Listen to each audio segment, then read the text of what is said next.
Para po sa may problema sa pag-ihi, yung mga kapwa kalalakihan, ito problema natin, prostate problem. Halos maraming lalaki magkakaroon itong prostate problem, nakakainis, ang hirap-hirap, masakit sa pag-ihi, hirap umihi, talagang mamimilipit ka dito sa problem na to. Medyo walang kawala tayong mga lalaki dito. So, pag-usapan lang natin, enlarged prostate, yung lumalaki lang yung prostate. Hindi pa to prostate cancer. Kasi itong paglaki ng prostate, halos marami. Tingnan nyo to Edad 30 years old, 10% malaki na prostate. Edad 40, 20% malaki prostate. Senior citizen, 50% malaki ang prostate. Edad 70 to 80, 90% malaki ang prostate. So yan ang problema. Hindi siya cancer, pero dahil lumalaki siya, mahirap yung sintomas. Ito yung pinaka-picture. Ito yung pantog natin. Okay? May ihi yan. Dito yung paglabas ng ihi natin. Ito yung prostate, mga ganito siya, para siyang chestnut, kastanyas. Nakabalot siya dito sa paglabas ng ihi. Ang problema nga po, pag nag-eedad ng lalaki, 40, 50, 60, 70, ayan, nakita nyo, lumalaki yung prostate. Paglaki ng prostate, kumikipot ang pag-ihi. Ang hirap niyan. So, mapapansin nyo, yung ihi natin, hindi na ganun kalakas. Tapos, yung umpisa ng ihi, mahirap na. Tapos, dati, mabilis lang tayo umihi. Wala pang 1 minute. Ngayon, matagal na umihi.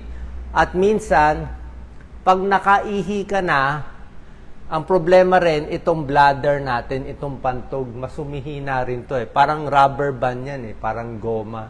So, pag mas tumatanda, mas mahina na yung contraction niya. So, ibig sabihin, hindi na rin tayo makaipon ng maraming ihi. At pag umihi, hindi na rin maubos yung ihi.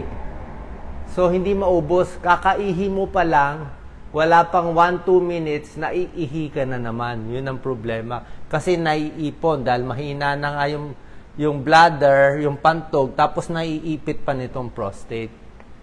Kaya mamaya tuturo ko sa inyo lahat ng techniques. Alam na alam ko yan, classmate tayo dito sa problema. Kaya ako ginagawa ko, ito, sariling technique, double urination. So pag umihi ka isang beses, di umihi ka, di ba? Pahinga ka lang konti, 1 minute, 2 minutes, hintayin mo lang konti, hinga-hinga malalim, may naiipon pa yan residual na ihi. I-double mo. Mamayang konti, iihi mo ulit para at least napiga siya. Yung minsan nga, 3 beses pa kailangan umihi sa isang ihian. Tapos, syempre, minsan nakatayo, o minsan yung kamay nakasandal sa dingding para may puwersa konti. Tapos, dapat relax lang yung utak.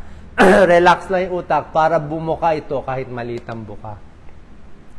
Sintomas, mahirap umpisa umihi. Parang pinipilit mo yung ihi, hindi na ganun kalakas yung una, mahina ang sirit, ipupush mo pa, pero hindi rin pwede sobra iri. Kasi pag iniiri natin yung ihi at yung dumi, baka maglus-lus tayo. Hernia naman problema. Ayan, mahina na urine flow. Hindi katulad nung bata tayo. So, yan yung mga problem. Kasama na rin yan later on, yung impotence, erectile dysfunction. Tapos, binabantayan pa natin na itong lumalaki, sana prostate lang lumalaki at hindi siya masamang bukol o cancer. So, yan ang risk factors. Nagkakaedad, mas mataba, usually, mas mahirap din naiipit ng tiyan. May diabetes, may heart problem, circulatory, dagdag problema. Pero kahit wala to, mahirap din Pero magpapayat maganda. Paano malalaman? Usually ultrasound Papa-ultrasound lang. Sa ultrasound, malalaman yung sukat. Baka 25 grams ang maximum. Baka 30, 40 grams, 50 grams. Palaki ng palaki yung size. Minsan sa urologist, ang doktor na gumagamot sa prostate, urologist. Minsan sinusundot ang puwet. Ine-examine din yung ihi kasi kailangan i-check for UTI. Yung sintomas kasi ng hirap umihi, ayaw mo may UTI Pag ang lalaki may UTI, hindi maganda. Pag lalaki may UTI, baka lang, magagalit yung mga misis na nakikinig. Pero may chance ang sexually transmitted din. Kaya i-check nyo si Mister. Kasi lalaki, bihira dapat magka-UTI. Meron din PSA test, prostate specific antigen. Ito pang check ng prostate cancer. Kaya gusto natin mababa yan. Ano gamutan? Okay, bigay ko muna sa medical na gamutan. Medyo wala tayong kawala dito eh. Walang choice eh. Ito medical na gamutan, mamaya pagkain, home remedy. Dalawang klaseng gamot sa prostate. Okay? Ito alam na alam ko to. Kasi ginagamit natin to. So yung unang gamot, tawag 5-alpha reductase inhibitor. Ito yung pampaliit ng prostate. Nililiit niya pero medyo matagal. 6 months, 1 year, 2 years, 3 years, 4 years. So at least 6 months yan bago liliit pa konti-konti. Ito, relieve obstruction, nililiit ang prostate para lumubog siya. Gusto natin yan. Itong 5-alpha reductase inhibitor, malamang iniinom nyo to. Ito rin re-reseta ng urologist nyo. Dalawa ang available. Ito generic. Finasteride tsaka dutasteride. Finasteride, dutasteride. Mas mura tong finasteride. Itong dutasteride, mas mahal, pero parang a little better. Mas bago. Iba-iba yung brand. Ito yung mga Proscar, Avodart, Duodart. Yan ang mga brand. Pero ito yung generic. Kung may generic sa ibang bansa ito, finasteride, dutasteride. Ano mas maganda? Parehong okay. Pero usually, ang urologist mas binibigay itong mas bago. So, bukod sa gamot na to, na pampaliit, minsan pwede na yan. Yung iba, dahil nga biglang hindi makaihi, yan ang nakakatakot, yung biglang hindi ka makaihi, biglang nagsara. Yan o, malaking prostate, lumiliit, kaya nararamdaman natin. So, itong urethra, daanan ng ihi, sumisikip, di ba, malaking prostate. Pwede rin siya paluwagin. Napapaluwag yan, ito, mas mabilis ang epekto. Kung itong unang gamot na dutasteride, finasteride, it takes 3 months to 6 months, ito mabilis, 1 day, 2 days, luluwag na yung pang-ihi mo.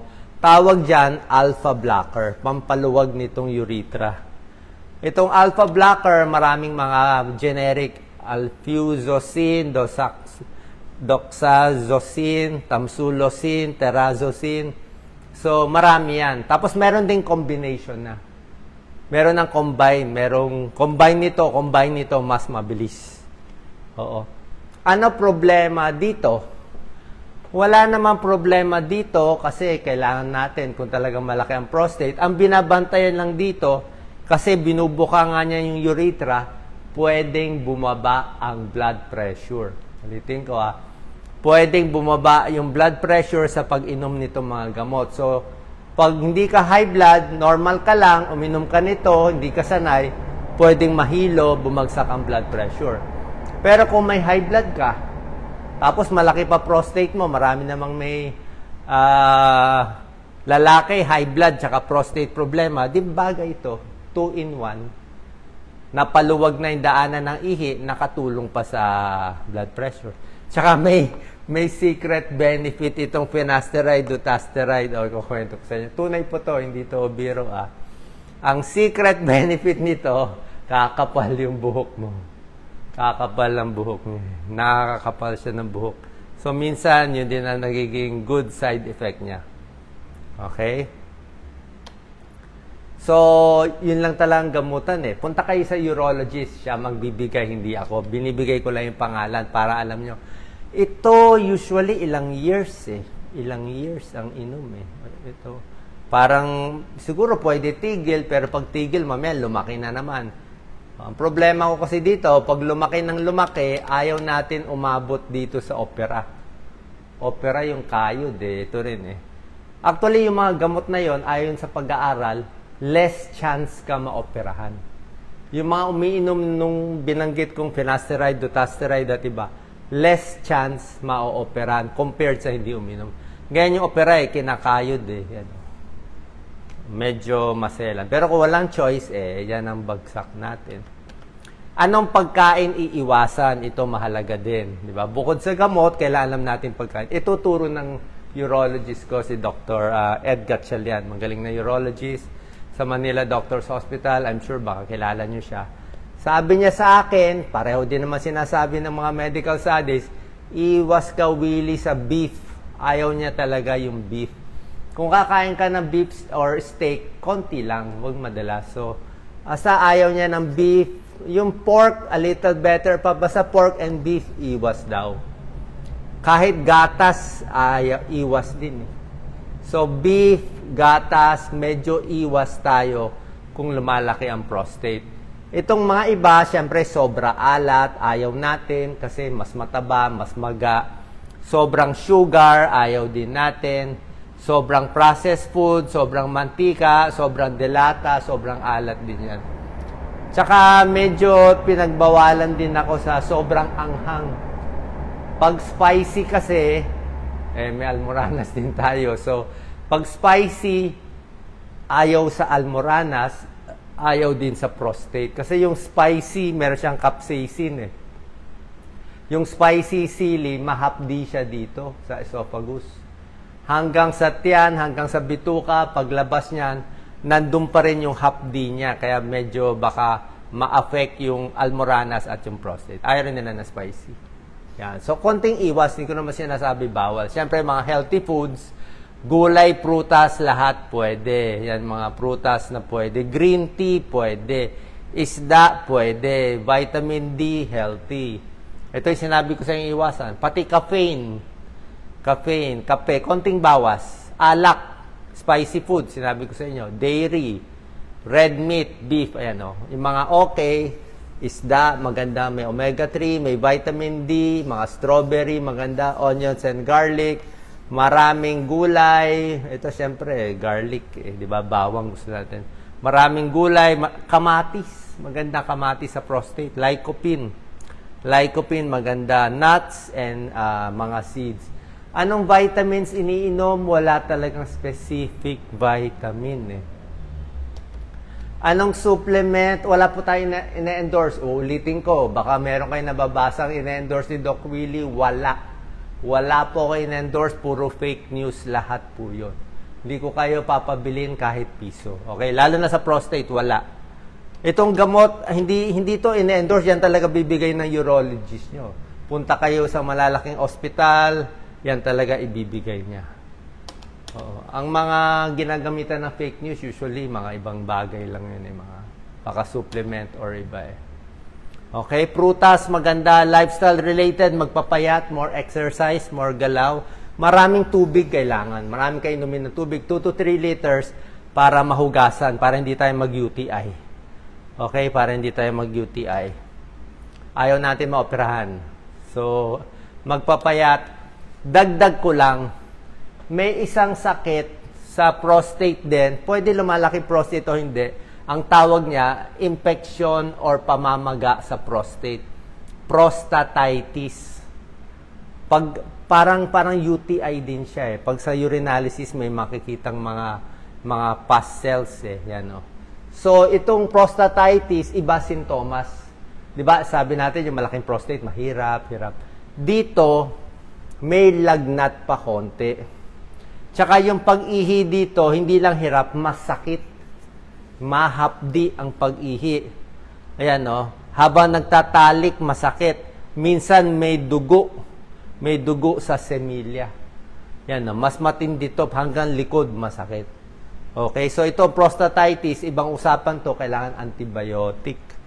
Okay, dagdag ko lang konti, prostate cancer, yan ang tinakatakot natin.